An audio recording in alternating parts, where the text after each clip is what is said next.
டேய் சாமி, நிறுத்து, போதும். அண்ணே போல்ட்டே மாட்டலண்ணே.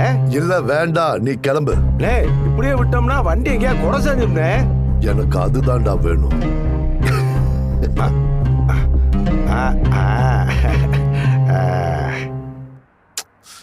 இந்த சீர்வரிசை பொருளெல்லாம் ராகவன் வீட்டில் கொண்டு போய் போடணும். இன்னைக்குன்னு பார்த்து டிரைவர் வர லீவ் போட்டான். யாருக்கிட்ட கொடுத்து விடுறதுன்னு தெரியல. நான் வண்டி ஓட்டுவேன் அங்கிள், நான் போயிட்டு வந்துடுறேன். இல்ல இல்ல, அதெல்லாம் சரிப்பட்டு வராது. அதுவும் இல்லாம நீ என் வீட்டுக்கு மாப்பிள்ளையா வர போறவன், உங்ககிட்ட எப்படி? அப்போ உரிமையா கொடுத்து விடுங்க, நான் போயிட்டு வந்துடுறேன். கொடுங்க. இல்ல இல்ல, நான் வேற யாருக்கையாவது கொடுத்து அட, நீங்க சாவியை கொடுங்க, நான் போயிட்டு வந்துடுறேன். மாறி